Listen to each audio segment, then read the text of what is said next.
history's forgotten moments, and 5 powerful photos.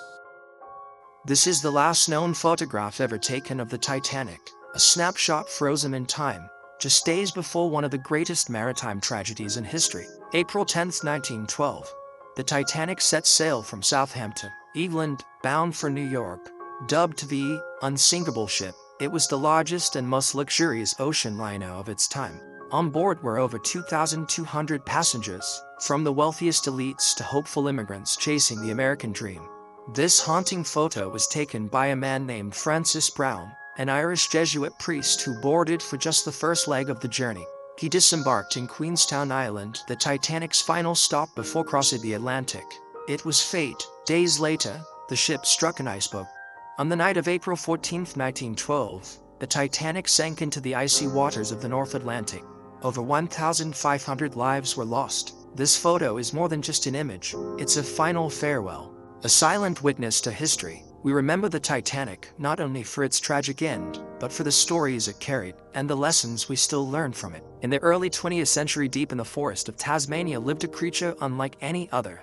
A Tasmanian tiger, also known as the thylacine, with the body of a dog, the stiff tail of a kangaroo, and dog stripes across its back.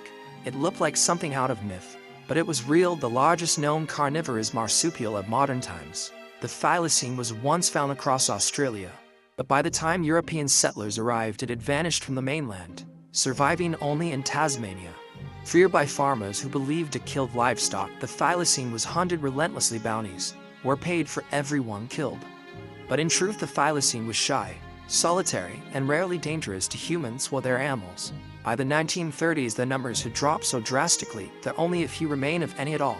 The last confirmed Tasmanian tiger died in captivity on September 7, 1936, at Hobart II.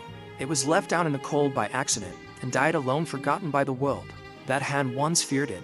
Today, only photographs and a few seconds of grainy film remain, the ghost of the species lost to human ignorance and greed. But the thylacine has become a powerful symbol, a reminder of a responsibility to protect the life that still remains before it's too late. This photograph captures the few earthly possessions Mahatma Gandhi owned at the time of his death. A pair of worn sandals, a simple hat, a bowl, a cup, a round tray, and a few other basic items, all placed neatly on a wooden table in an outdoor garden. In the background, a quiet circular path winds through the greenery, reflecting the peace Gandhi valued so deeply. These belongings may seem ordinary, but they tell the extraordinary story of a man who chose to live with as little as possible. Gandhi believed that material possessions distracted from spiritual growth and moral clarity. He lived by the principles of simplicity, nonviolence, and self-discipline, not just in words, but in every part of his daily life. Each of these items serve a purpose, but none symbolize wealth or power. Instead, they are symbols of a deeper philosophy, that true strength comes not from what we own, but from what we are willing to live without. This image stands as a quiet yet powerful reminder of a life devoted to truth, humility, and service to humanity.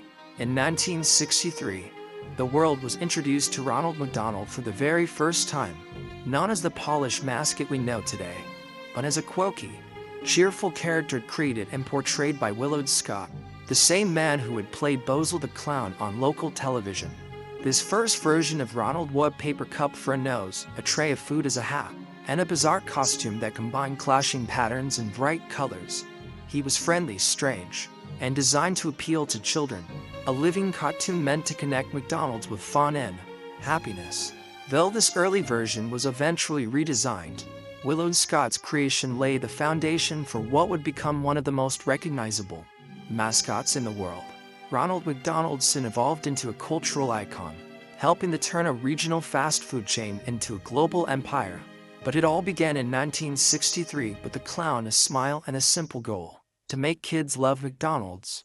Before the invention of radar, detecting incoming enemy aircraft relied on something far more primitive: giant acoustic listening devices.